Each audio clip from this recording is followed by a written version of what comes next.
Hello and welcome to Ecocentric. I'm your host, Jake Selesky. We've got a lot of environmental news to cover for this week, so let's get started. And before we get started, again, I know I'm in a different location, but next week I'll be building/setting up the final studio, so that's exciting. Anyway, that's next week, but now we're discussing this week, so let's begin.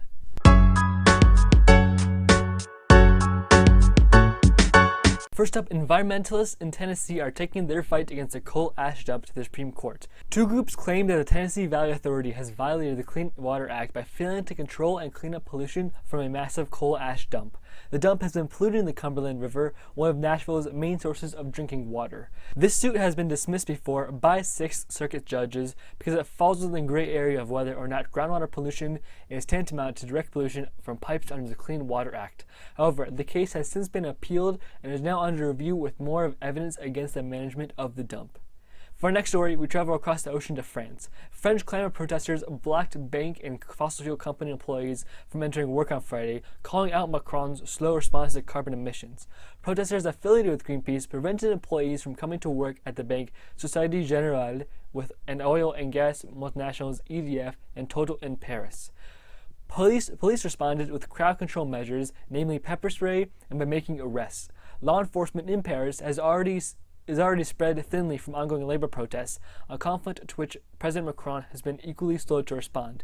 Greenpeace protesters carried signs reading, "Macron, President of Polluters," and "Crime Scene," referring to inaction on the part of the French government that they see as criminal neglect. Macron maintains that he is committed to combating climate change with immediate efficacy, but he has conceded more recently that French and European measures have largely stalled since 2016. Now we have some news about electric cars. Electric cars can start to match standard car prices in as little as 3 years. Electric car batteries are becoming cheaper as production grows and more streamlined. These batteries are used to make up the bulk of the cost of the average electric car. Now they make up just 33% of the total cost. Bloomberg New Energy Finance predicts that electric cars will quickly become as affordable as conventional cars if this trend continues. We made a video about environmental justice a while back and how minorities and typically marginalized groups are bearing the brunt of climate change. Well, our story today is that poor and developing nations are most immediately and dramatically affected by climate change. The growth of wealth inequality and poverty in regions closer to the equator have been directly proportional to the rise of climate change since 1961. Sociologists at the National Academy of Sciences conclude that climate change is a major factor in driving these problems, as reforms and general advances of the past 50 years should have otherwise created at least a slight upward trend in economic equality. Unpredictable weather patterns, higher temperatures, and pollution have taken far greater tolls on vulnerable and impoverished nations than on those with the monetary resources to adapt to changing conditions. Temperature increases have actually helped some Western nations increase their agricultural yields, though advantages like these are not long-term. In addition to their enhanced ability to cope with climate change in the short term, wealthier nations are the primary polluters and instruments of global warming. Human rights groups are concerned that those most devastated by climate change will be unable to help themselves as long as they have no influence over the practices propelling pollution and environmental destruction forwards. Now some Tesla news. CEO of Tesla, Elon Musk, has announced plans for a self-driving electric robotaxi fleet. Owners of Teslas will be able to send their cars out, similar to a driverless Uber service. The kind of self-driving car that involves a person laying back and falling asleep won't come until late next year, Musk predicts, but he is confident it's in the near future. People will also be able to put their cars into the system, similar to a driverless Uber. Tesla will take some of this cut, but people will be able to make money for doing almost nothing. You might wonder why we have only 11 years to act on climate change. Well, the explanation would take longer time than we have to explain, but here's one reason why. Many experts may be underestimating the cost of climate change by failing to take tipping points into account. Tipping points are junctures at which melting in the polar ice caps will come in enormous, devastating bursts rather than the gradual model that's more typically used to assess climate change over the next century.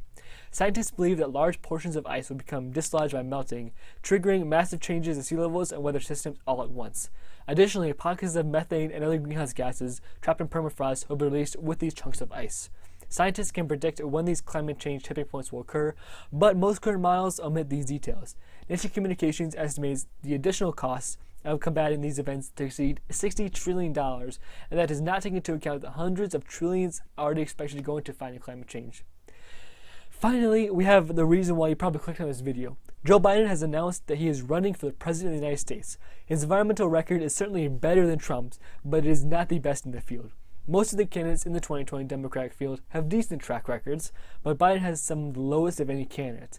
According to the League of Conservation Voters, Biden has a score of 83%.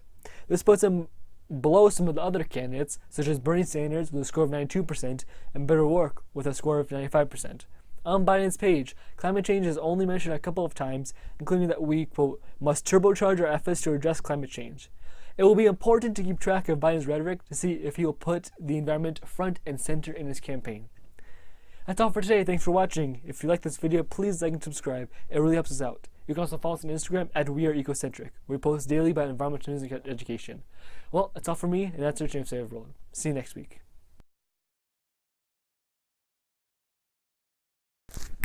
Yeah, sorry about like the weird situation stuff.